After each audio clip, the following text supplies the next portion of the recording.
Mr. President, and pursuant to Rule 10, Section 13 of our rules, may I respectfully elect the following senators as members of the Committee on Public Information and Mass Media. For Vice Chairperson, Senator Rodante Marcoleta. For members, Senators Mark Villar, Camille Villar, Bongo, Lito Lapid, Bato de la Rosa, Jaime Marcos, and Rafi Tulfo. President Pro Tem Senator Jinggoy Estrada is seeking the floor. I move that he be recognized, Mr. President. What is the pleasure of our distinguished Senate President Pro Tem, Senator Jinggoy Estrada? Just a manifestation, Mr. President. The gentleman may proceed. Mr. President, early today, the Bureau of Customs carried out a search warrant in the property of the Discayas in Pasig City and found only 3 of the 12 luxury vehicles in the premises. Tatlo na lang po ang nakita. Mr. President, ayon sa aking nakalap na impormasyon, nasa 80 sasakyan ang pagmamayari ng mag-asawang Diskaya at ng kanilang mga kumpanya. Mula sa 80, nasa mahigit kumulang sa na 40 ang luxury vehicles. Ipapakita ko po sa screen ang breakdown ng mga sasakyan na ito.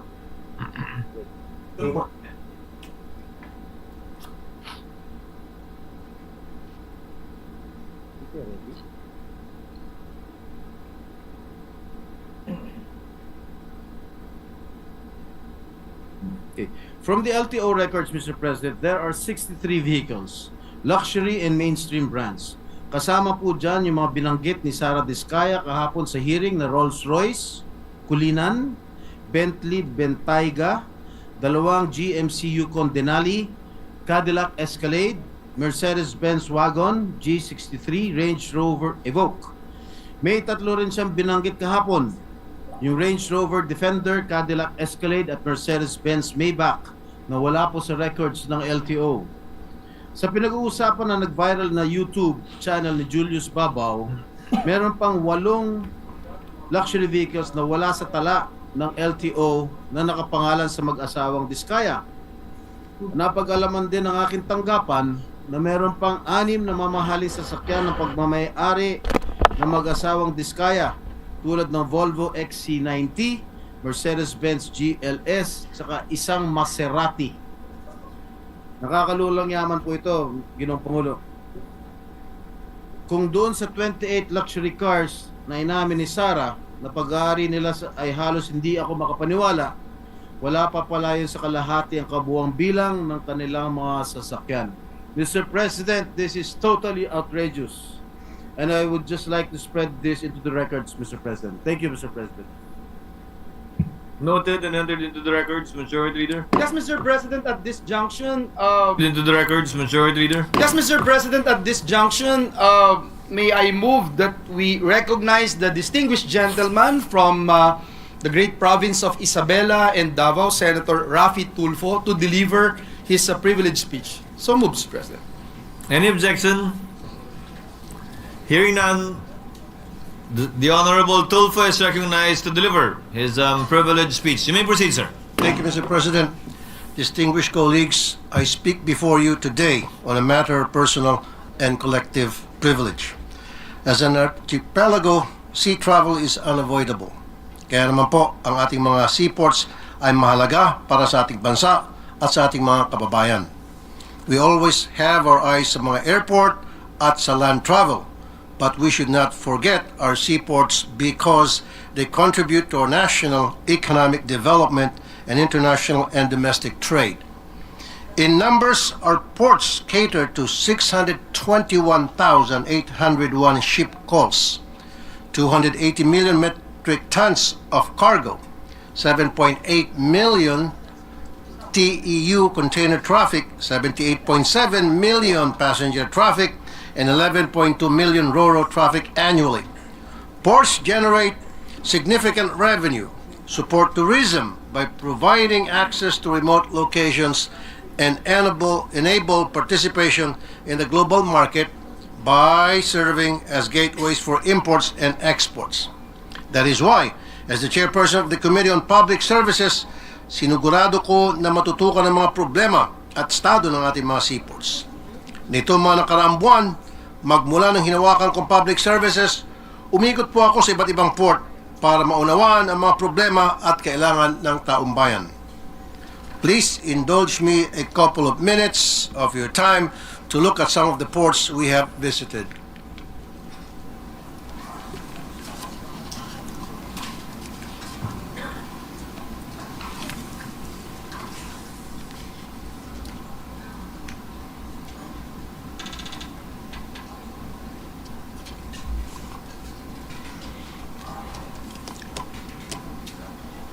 Ano nangyari?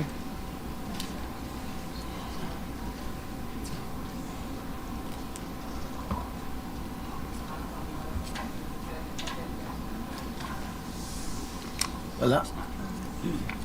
Okay. Kung hindi, wag na. Pag sinuot ito ng isang taong hindi marunong lumangoy at medyo mabigat ang weight, tulad halimbawa ni tatay, ni nanay, lulubog to. Tingnan nyo. Tapos to, butas pa. Tapos butas-butas, oh. Pag umulan, mababasa itong mga tao. Dapat, inspeksyonin nyo, huwag nyo munang patakbuhin to for the safety and convenience of the passengers. Ito, nakalagay 30 maximum capacity passengers. Yes, sir. Yes, sir. Bakit nakalagay dyan 45? Ang sinasakay mo 45, di ba? Oh, yan na. Meron na pala mga ticket yun. Pinagpapawisan, may mga bata, pinapaypayan. Bakit natin hindi ilagay dito na aircon? Doon, mainit. Pag yan nahulog, tatama sa tao. Tapos yun, parang naghihingalo eh. Di ba dati meron kayong counter? Nagagawa pa ba natin sa ngayon, sir? Wala pa sa ngayon, sir. Bakit wala? Kasi kung kayo ay mag-aasa lamang sa manifesto, paano kung meron pinalusot ng pinalusot, nagkanya-kanya na silang kung saan deck. So dapat merong counter para kung tutugma rito yung bilang ninyo doon sa nakalagay sa manifesto. The purpose is also para makita din insurance. Pwede mabuksan itong clinic? Wow! Maling-mali ito. Clinic ito? Hindi dapat ganito. You know, Take kwarto. note of this, sir. Ano kung may mga dalang droga, may mga dalang baril? Ano na? Hindi namin yun matitik, sir. Ayun, so paano kung ako ay terorista, naglagay ako ng napakaraming baril sa ilang upuan, naglagay pa ako ng isang sakong droga, lusot na. Random nga lang po, sir, dahil yung limited din na po yung capability ng mga aso po natin, sir. So, from time to time, pagkaano, sir, Ay, wag po random. Kasi paano kung natsambahan kayo, may droga doon. So dapat po, each and every vehicle na papasok, check talaga, wag random. Sir. From Manila po, lumipad po kami to Zamboanga. Tapos nagstay kami ng overnight sa Zamboanga. Kinabukasan po, lumipad naman po kami from Zamboanga to Tawi-Tawi. Pagdating namin po sa Tawi-Tawi, sumakay naman po kami ulit ng tricycle papuntang Old Chinese Port or Bungaw. Pagdating po namin sa Old Chinese Port or Bungaw Port, sumakay po kami ng lunch. May nag-expect? Wala. Wala po. During these ocular inspections and committee hearings conducted, we have flagged various issues including, number one, overloading during peak seasons caused by faulty ticketing systems of passenger ship companies. Number two, it was also observed that there is no strict documentation to the manifest log sheet of passengers. Number three, we also noted the lack of proper screening of passengers and their bags, particularly those on board Roro and private vehicles. Number four, some ports have substandard facilities, no sufficient seats in the waiting area, unsanitary toilets, and poor ventilation. Number five, during peak seasons, fixers demand 2,500 pesos up to 5,000 pesos from vehicle owners in exchange for prioritized port entry. Number six, when it comes to cargo being loaded on the vessels, I noticed that there is no need to provide more X-ray machines and K9 units that could check the cargo, which is sometimes used to transport smuggled goods, unregulated firearms, and prohibited drugs. Mr. President, who should be on top of these things? It is the Philippine Ports Authority. The PPA's mandate is to establish, develop, regulate, manage, and operate a rationalized national port system in support of trade and national development. According to them, Their vision is that by 2030, the Philippine Ports Authority, as part of an integrated transport and logistic system, shall have provided port facilities and services at par with global best practices and a port regulatory environment conducive to national development. Kaya ba ito PPA? Allow me to make a wild guess. Kung titingnan natin ang ilang mga proyekto ng PPA, suntok sa buwan po. Mr. President, may nakarating po sa akin na may isang infrastructure project ang PPA sa Zamboanga. Isang modern daw na two-story passenger terminal with a penthouse intended to cover 9,416 square meters and serve up to 3,000 passengers. The notice to proceed was issued on February 23, 2021 to MAC Builders, with the project formally approved by PPA General Manager J. Daniel Santiago and awarded at a contract price of 485 million pesos. The agreed timeline for completion was 720 calendar days, targeting February 13, 2023. Pero it has been 932 days, hindi pa din po ito tapos. Sa ngayon, civil works appear to have been abandoned. No updates or accountability have been made public by the Philippine Ports Authority. The project as of date has a completion rate only of 56%. Kung ano-anong dahilan ang binibigay: limited supply of construction materials, insufficient manpower, and persistent unworkable weather conditions. Lahat naman dinadaanan yan. Dapat ay nakafactor na yan sa timeline nila. At kahit natamaan pa ito ng COVID, matagal lang natapos ang pandemya. Sabi nga ng mga tao doon, mas nauna pa natapos ang SM na sinimulan kamakailan lang kesa matapos itong passenger terminal na ito. Mr. President, puro extension na itong proyekto na ito. Ngayon, pinapa-approve nila ang 5th project extension at pending approval, nag-apply na sila ng 6th project extension. Ang nakakapagtaka, may nagsabi sa akin na naghahanap na sila ng subcontractor na tatapos nito, pero wala nang gustong humawak nitong proyekto dahil hindi na sapat ng pondo para sa pagtapos ng proyekto. Zamboanga Passenger Terminal is just one of the many projects under the watch of PPA General Manager J. Santiago, which are distributed to 3 pet contractors. One of them is MAC Builders. Sino ba itong MAC Builders? Pasikatin na natin. Itong MAC Builders ay dati nang na-blacklist ng National Irrigation Administration noong February 2021 dahil sa pagka-terminate ng Malinaw Dam Improvement Project sa Bohol. This 730.9 million pesos project was terminated because of failure to fully and faithfully comply with contractual obligations without valid costs and lack of essential equipment. The performance security of 219 million pesos was forfeited. The MAC and MAC was suspended from government procurement for 1 year mula January 28, 2021 hanggang January 27, 2022. Pero ang milagro, di pa lumalagpas ang isang buwan, February 19, 2021, ay hindi na blacklisted ang MAC Builders ng Government Procurement Policy Board o GPPB. At kung gaano ka-delay ang kanilang project, nakarating din sa akin na delayed din ito sa pagbayad sa mga empleyado. Sabi ng ilang mga nagtatrabaho pa din sa MAC Builders, no benefits, delayed salary, palakasan, sip-sip culture is widely spread. They did not pay government contributions, delayed salary, and toxic culture at work. Management has no care at all. Pambihira naman to. Hindi naman lang naibabahagi sa mga empleyado nilang nagpapakahirap yung mga naibulsang pera ng bayan. Mr. President, apart from this delayed passenger terminal, the services in the Zamboanga port is horrendous. Despite the 2.5 billion contract with Global Port Zamboanga Terminal Incorporated. First, there is the persistent scalping of port access issues. There are repeated complaints about unauthorized ticket resellers and weak ticketing controls. Second, poor pre-departure holding area conditions.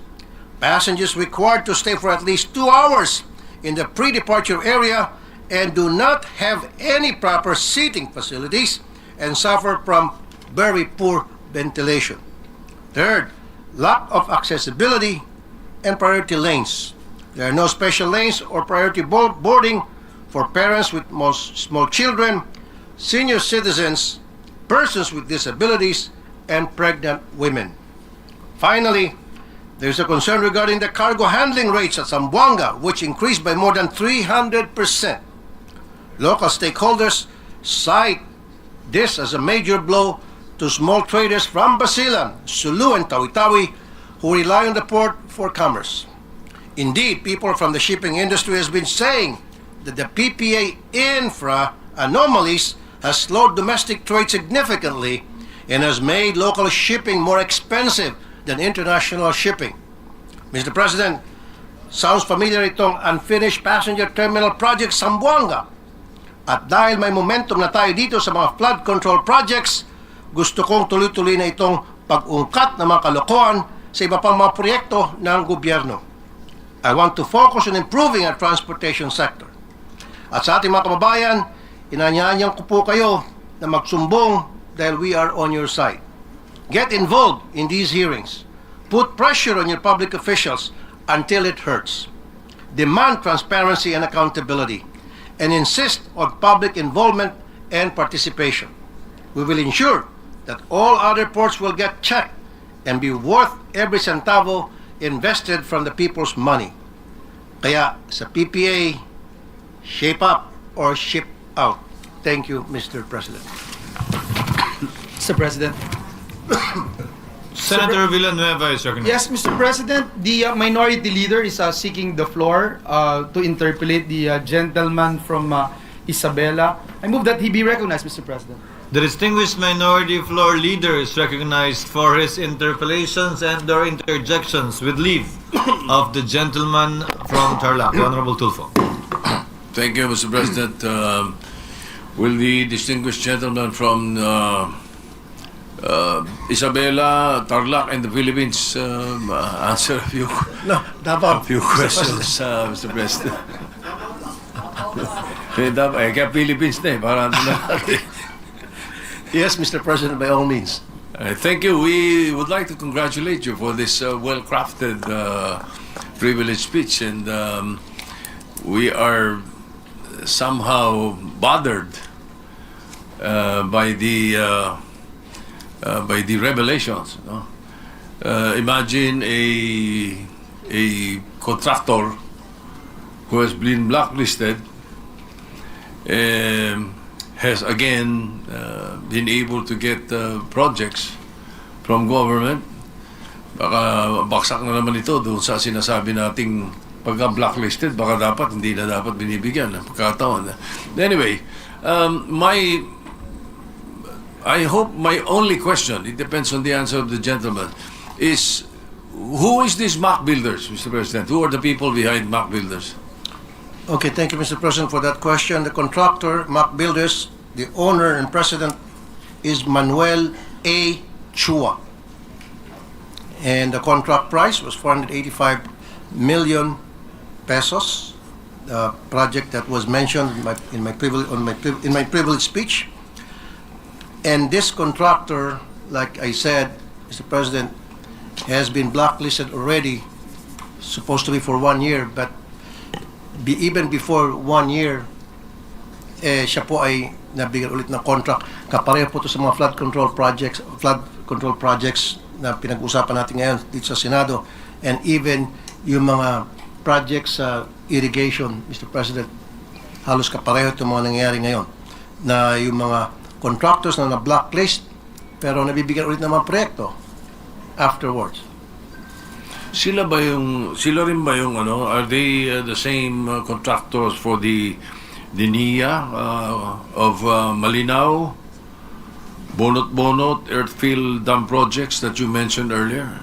Yes, Mr. President, yung Malinaw project sa kanila po yun, Mr. President. Sa kanila, yung Bonot, Earthfield Dam. Yung Bonot, we still have to verify, Mr. President. Pero Alright. yung malinaw, I'm very sure na sila po yun, Mr. President. These smack builders and the other possible contractors, were they licensed by the PICAB? By the PCAB, the Philippine Contractors Accreditation Board? Yes, Mr. President, they were duly licensed by PICAP. And the blacklist came from?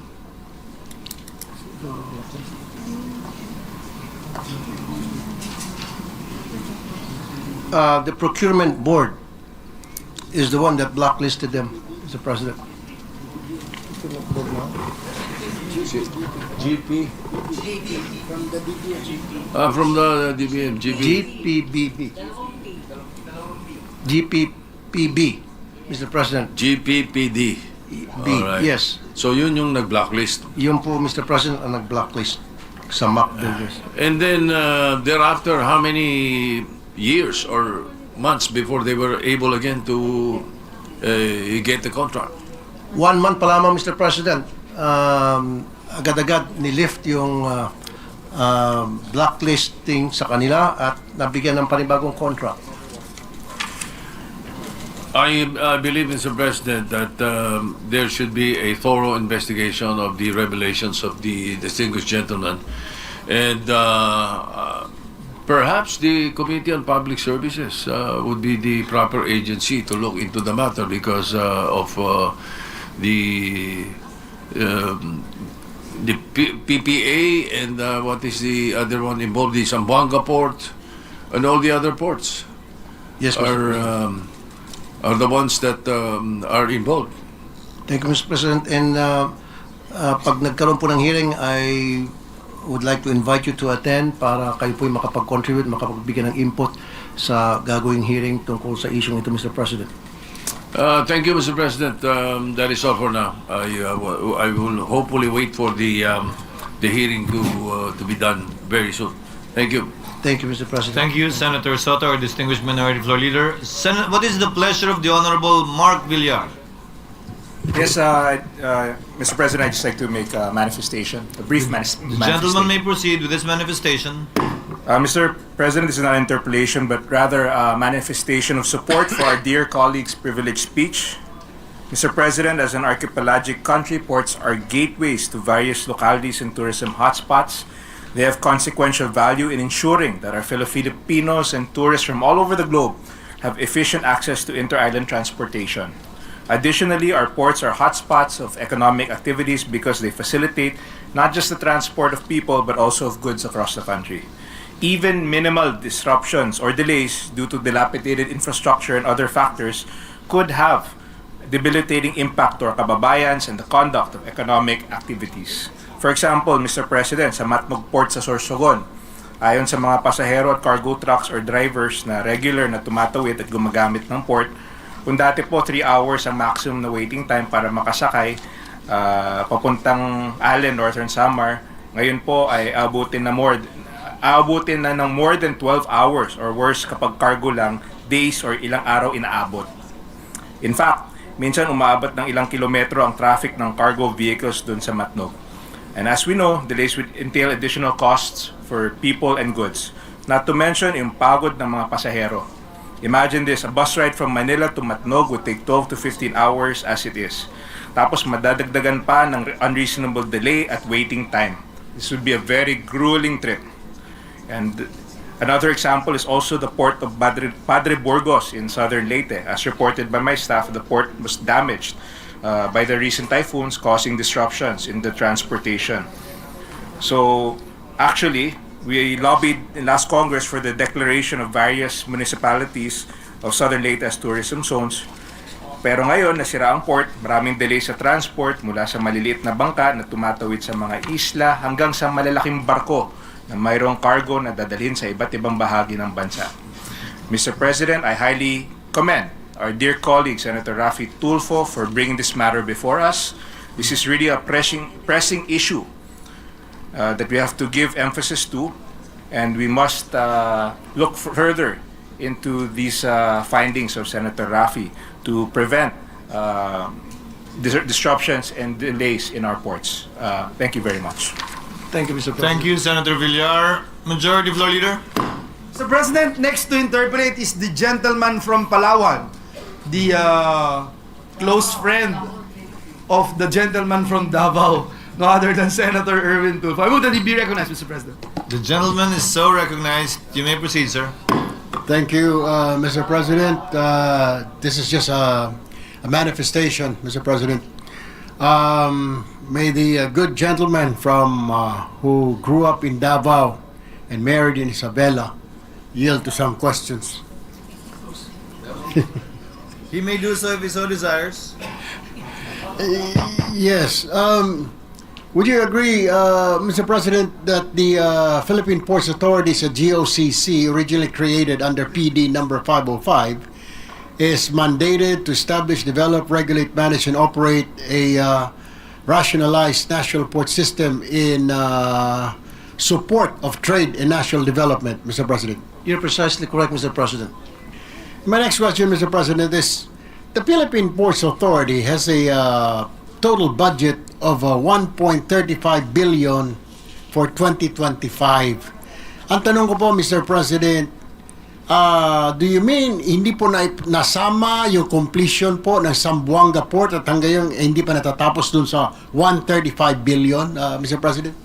Tama, Mr. President. Hindi pa nakumpleto at marami mga binibigyan na dahilan. Itong contractor, kesyo COVID, kesyo ulan, kesyo kulang sa manpower, marami mga kesyo. At ngayon, naghahanap po sila ng another contractor para subcontract yung proyekto, pero walang gustong tumanggap na contractor dahil malulugi sila. Alam po ba, Mr. President, ng butihing mambabatas mula po sa Davao, Isabela, Tarlac, kung kailan po sinimulan itong proyektong ito ng Philippine Ports Authority sa ang Zamboanga Port? February 2021, nagsimula po ito, Mr. President. And hanggang ngayon, 4 years after, hindi pa rin natatapos. Sabi nga ng mga taga Zamboanga, buti pa yung sa SM, ilang buwan lang, tapos na agad. Samantalang itong port, yung Zamboanga Port, 4 na taon, hindi pa rin natatapos, Mr. President. Panguli na lamang, Mr. President, magsasagawa po ba ng investigasyon ang Committee on Transportation hinggil po sa bagay na ito para masilip po hindi lang po ang itong Zamboanga Port at iba pang mga pier na kinakailangan ng agarang atensyon ng pamahalaan, Mr. President? Yes, Mr. President. Pag na-refer ito sa committee ko, sana doon sa committee ko ma-refer, hindi kung saan-saan, sa public services, then magkakaroon po ito ng hearing, and you are definitely welcome, and ini-invite kita, Mr. President, na umattend para makatulong sa pag-uusisa, pag-question, sa research and all, para lumabas yung katotohanan tungkol sa project na ito, Mr. President. Thank you, Mr. President. That's all.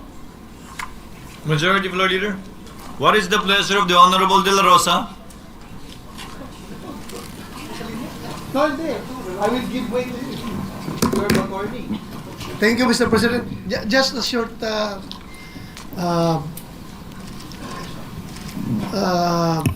interpellation to the... The gentleman may proceed. Thank you, Mr. President.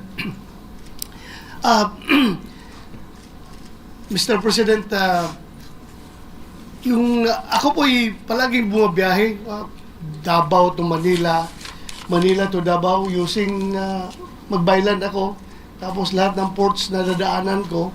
Ako, pakiramdam ko lang, Mr. President, if I am seeking the opinion of the good gentleman from Davao, Tarlac and Isabela. If, No, not Tarlac, Mr. President. Ha? Walang Tarlac. Walang Tarlac. Hindi kasama. Davao and Isabela lang. Okay. If the good gentleman would agree with me na parang itong ating mga ports ay napapabayaan in a very sad state dahil para bang tingin ng ako feeling ko lang na ang treatment ng gobyerno dito kasi ang gumagamit nito yung mga mahirap na tao lamang kasi alam nila yung mga mayayaman na mga reklamador magreklamo kung poor services ay palaging nag-aeroplano. Aeroplano yan sila pero yung mga mahirap na talagang hirap sa buhay, yan ang ginagamit, yung pantalan, nagbabaylan, nagbabarko. Roro. Kaya siguro, I don't know, sana baguhin ng ating gobyerno yung treatment nila, pagtingin nila dyan. Dahil we are an archipelagic country. Yan ang pinaka-mode of service natin, mode of transportation sa lahat ng ordinaryong tao. By boat, by land, by sea. Bihira lang yung mag-aeroplano dahil lalo na ngayon, napakamahal na ang pamasahe sa aeroplano. So siguro, kung magkakaroon tayo ng presidente na talagang pangmasa, tutukan yan ng na yung mga pantalan na yan. Dahil, alam mo, pag naghihintay ako ng barko o yung ferry na tatawid sa from Luzon to Visayas or from Visayas to Mindanao, natutulog ako doon sa gilid ng pantalan. May tumutakbong mga daga, Mr. President, na makakagat ka pa ng daga. I must tell you frankly na gano'n. Pagod na pagod ka sa biyahe. Pagdating mo doon, wala pang barko. Lalabas ako sa sakyan, higa ako doon sa tabi ng Sahig. mismo, sa sahig, sa ports ng may tumatakbo ng mga daga yung iba. Kaya, very sad state talaga yung ating mga pantalan. Sana yung PPA ay tutukan na ito na ma-improve, Mr. President. Tama ka, Mr. Thank you. President, sa iyong observation. Yung mga sumasakay kasi sa mga barko, usually sila yung mga may hirap. Yes. At hindi sila masyado nagreklamo at wala silang boses, hindi sila masyado napapakinggan, unlike dun sa mga sumasakay sa aeroplano, mayayaman, alta syudad, etc. So, madaling mapansin kapag sila ay magreklamo at magsumbong. So, it's about time na tutukan talaga itong mga ginagawa ng PPA, Mr. President. Thank you, Mr. President, for having the same observation with this representation. Thank you, Mr. Thank you, President. Mr. President. Mr. President. Thank you, Senator De La Rosa. Majority Floor Leader. Yes, Mr. President, just a point of information. We were looking at the sumbong sa Pangulo and based on the website, Mac Builders Corporation has flood control projects totaling to 972 million pesos, and these are found in Iloilo, Davao, and Leyte, Mr. President. So just to put that into the records, because this information came from DPWH itself, Mr. President. And the Minority Leader is agreeing with this representative. Thank you very much, Mr. President. Thank you to our dear colleague, Senator. Thank you for that Rafi additional Tulfo. information, Mr. President. Majority Floor Leader. Mr. President, at this juncture, I move that we refer the privileged speech of Senator Rafi Tulfo and all the interpellations and the manifestations thereon to the Committee on Public Services. I so move, Mr. President. Any objection? Hearing none, motion is approved. Mr. President, this juncture, I move that we dispense with the reading of the Journal of the 14th Session, Monday, September 1, 2025, and consider the same as approved. Any objection? Hearing none, motion of the Majority Leader to approve the journal is approved. Mr. President, to allow our colleagues to participate in the ongoing briefing of the Senate Committee on Finance, may I respectfully move that we adjourn the session until 3 o'clock in the afternoon of Wednesday, September 3, 2025. I so move, Mr. President. Is there any objection? Hearing none, session is adjourned until 3 o'clock in the afternoon of Wednesday, September 3, 2025. Bitin tayo kahapon eh. Babalik ako.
nangyari?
Reklamador, magreklamo kung poor services ay palaging nag-aeroplano. Aeroplano yan sila, pero yung mga mahirap na talagang hirap sa buhay, yan ang ginagamit. Yung pantalan, nagbabaylan, nagbabarko. Kaya siguro, I don't know, sana buhin ng ating gobyerno yung treatment nila, pagtingin nila dyan. Then, we're an archipelagic country. Yan ang pinaka-mode of service natin, mode of transportation sa lahat ng ordinaryong tao. By boat, by land, by sea. Bihira lang yung mag-aeroplano dahil lalo na ngayon napakamahal ng pamasahe sa aeroplano. So siguro, magkakaroon din ng presidente na talagang pangmasa, tutukan yan ng yung mga pantalan na yan. Dahil, alam mo, pag naghihintay ako ng barko o yung ferry na tatawid sa pang Luzon to Visayas or pang Visayas to Mindanao, natutulog ako doon sa gilid ng pantalan. May tumutakbong mga daga, Mr. President, makakagat ka pa ng daga. Basta librante na gano'n. Pagod na pagod ka sa biyahe. Pagdating mo doon, wala pang barko. Lalabas ako sa sakyan, higa ako doon sa tabi ng sa iba mismo, sa sahig, sa ports ng may tumatakbo na mga daga yung iba. Kaya, very sad state talaga yung ating mga pantalan. Sana yung PPA ay tutukan na ito na ma-improve, Mr. President. Tama ka, Mr. President, sa iyong observation. Yung mga sumasakay kasi sa mga barko, usually sila yung mga mahihirap. Yes. At hindi sila masyado nagreklamo at wala silang boses, hindi sila masyado napapakinggan, unlike doon sa mga sumasakay sa aeroplano, mayayaman, alta syudad, etc. So, madaling mapansin kapag sila ay magreklamo at magsumbong. So, it's about time natutukan talaga itong mga ginagawa ng PPA, Mr. President. Thank you, Mr. President, for having the same observation with this representation. Thank you, Mr. Thank you, Mr. President. Mr. President. Thank you, Senator De La Rosa. Majority Floor Leader. Yes, Mr. President, just a point of information. We were looking at the sumbong sa Pangulo and based on the website, Mac Builders Corporation has flood control projects totaling to 972 million pesos, and these are found in Iloilo, Davao, and Leyte, Mr. President. So just to put that into the records, because this information came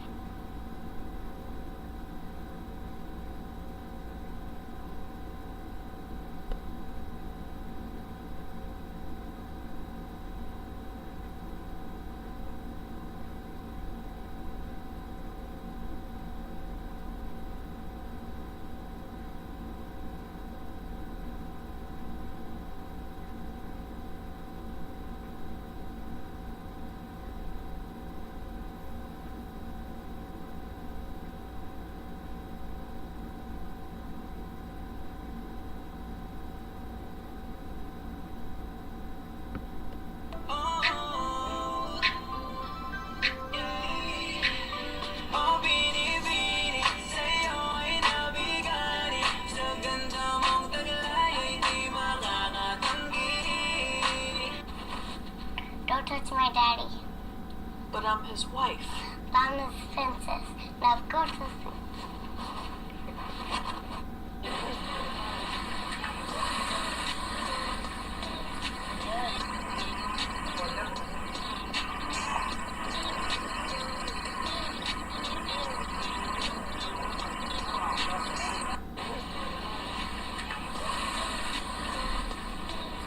هلا بالجو.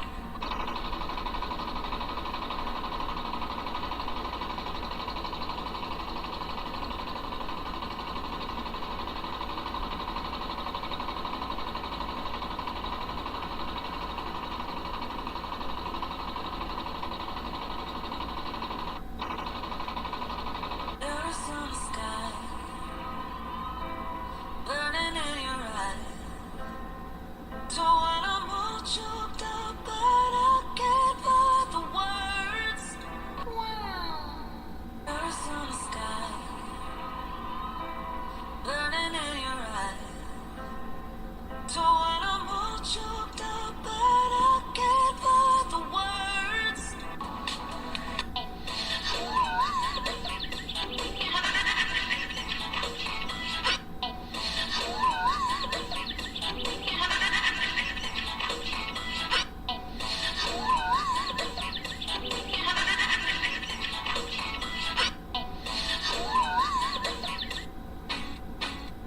Tell me now. It's been months since the start.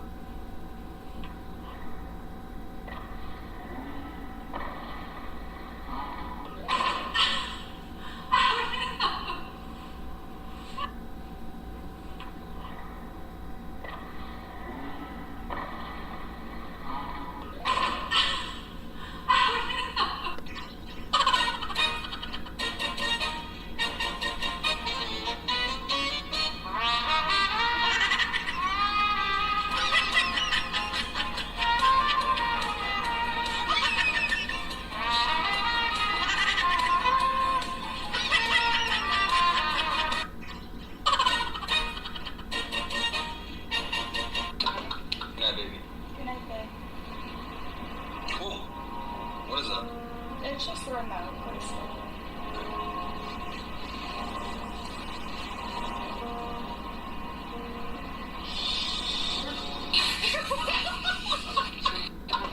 Yeah, baby. Good night, babe. Cool. What is that? It's just the remote. What is it?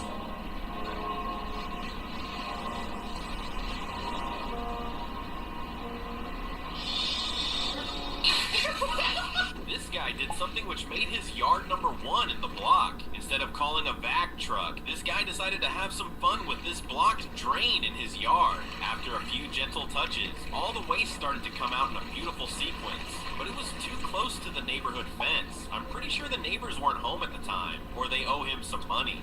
This guy did...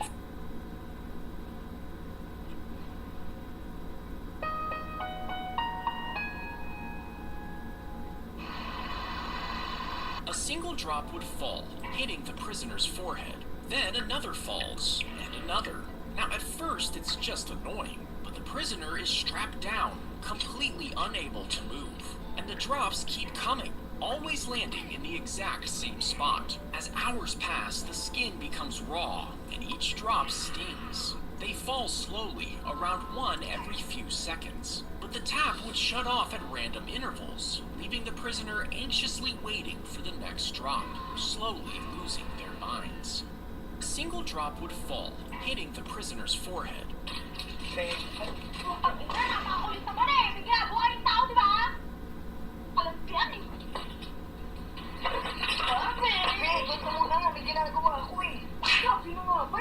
May babae ka, no?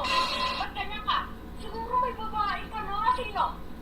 Sino yung babae mo, ha? Sino yung babae mo? Eto na! Eto na! Eto na! Binubulong sa hangin na bawat salita. Kapag narinig mo'y eto na! Eto na! Eto na!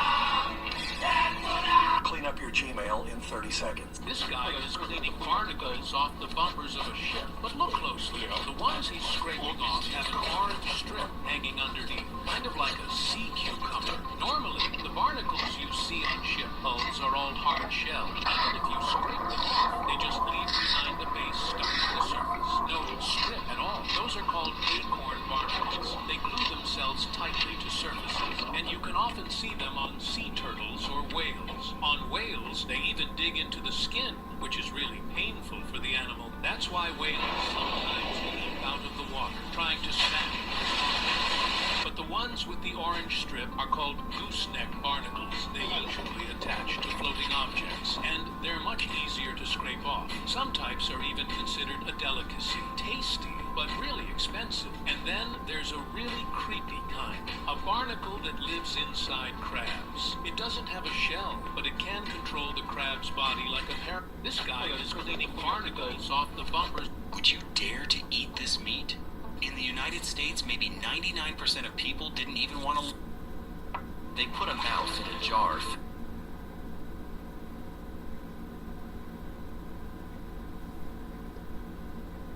أنا شريكك في الذكاء الاصطناعي. لن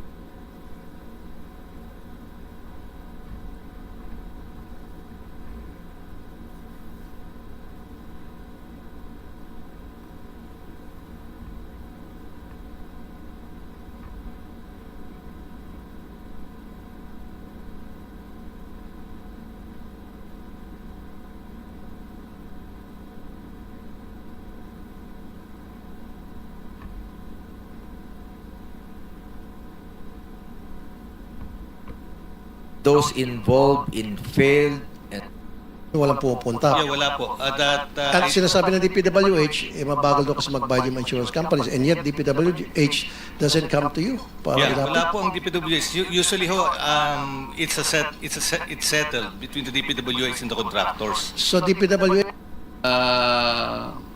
terminate the contract and declare a default para makakolekta kayo sa